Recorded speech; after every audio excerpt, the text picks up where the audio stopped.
Hey college students, the future of our democracy urgently depends on us. You can help onAir student leaders curate trusted information on governance and elections and provide an online town square where we can all talk with politicians and each other to find common ground on issues and legislation at us.onair.cc. Our sponsor tonight is Democracy on Air, a nonpartisan nonprofit that supports the U.S. on-air network of 50 governance and election hubs.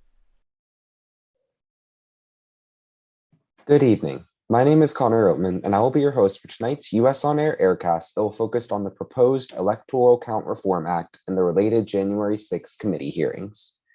The post for today's Aircast with relevant articles, videos, and commentary can be found here at the us.onair.cc homepage.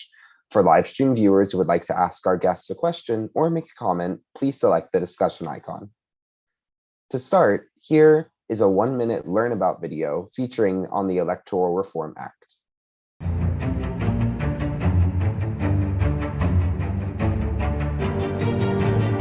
Hi, my name is Joe Kubicki.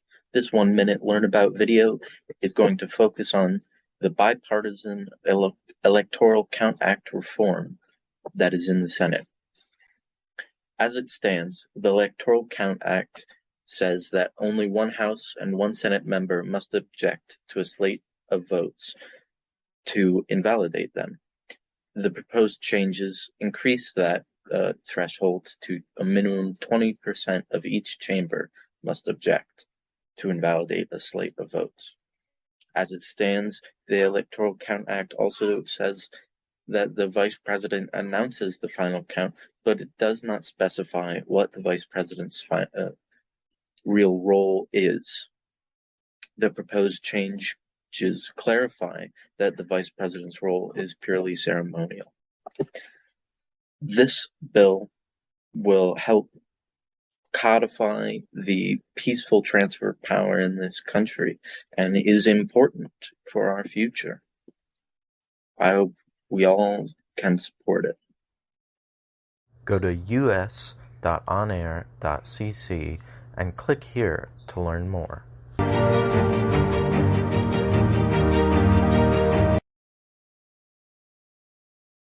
For more information, here is Judge Michael Ludig from the January 6th third hearing addressing the importance of electoral reform.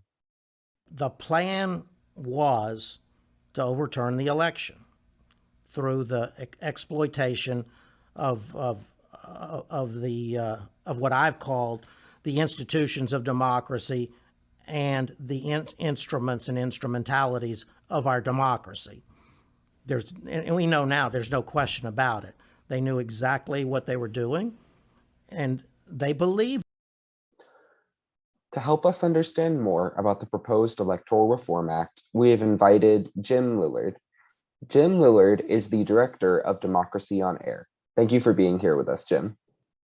Evening, Connor. Thank you for having me. We also have here with us Joe Kubicki, Government International Politics student from GMU. Hi, thanks for having me. So, Jim, why don't you start off with a kind of outline of the situation and the issues we're facing with this Electoral Reform Act? Well, the situation we're facing here really is blah, blah, blah, blah, blah, blah. I'll come up with something for this tomorrow. Blah, blah, blah, blah, blah, blah. Thank you. I think that's really interesting. Blah, blah, blah, blah. And yeah, I agree to some extent or another. We'd now like to take any questions that we have for our Zoom audience. We do have a question for Jim, though. When do you think that the Senate should vote on this Reform Act, before or after the November 8th elections? Ideally, I'd like to have seen it done yesterday, but it is kind of an interesting question here. Do we think we have the votes to pass this now, and versus do we think we're going to be better positioned in November? And I don't have the answer to that at this point. I think some of these races are going to be pretty,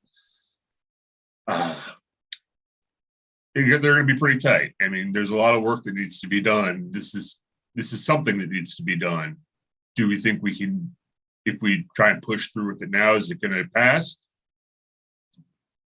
I don't know. If it is, that we need to do it sooner. But if there's indications we'll be better positioned to get this done in November, then maybe we need to delay it. Thank you. And now we'd like to open the floor to any questions from our student guests to our featured guest today.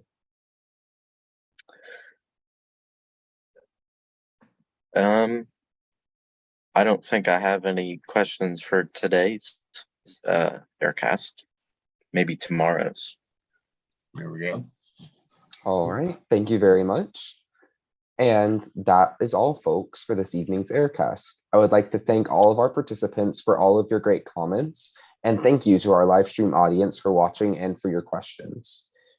To learn more about interning opportunities, go to us.onair.cc and select this post to learn more about interning with US On Air. Go to us.onair.cc and select this post to learn more about interning with US On Air.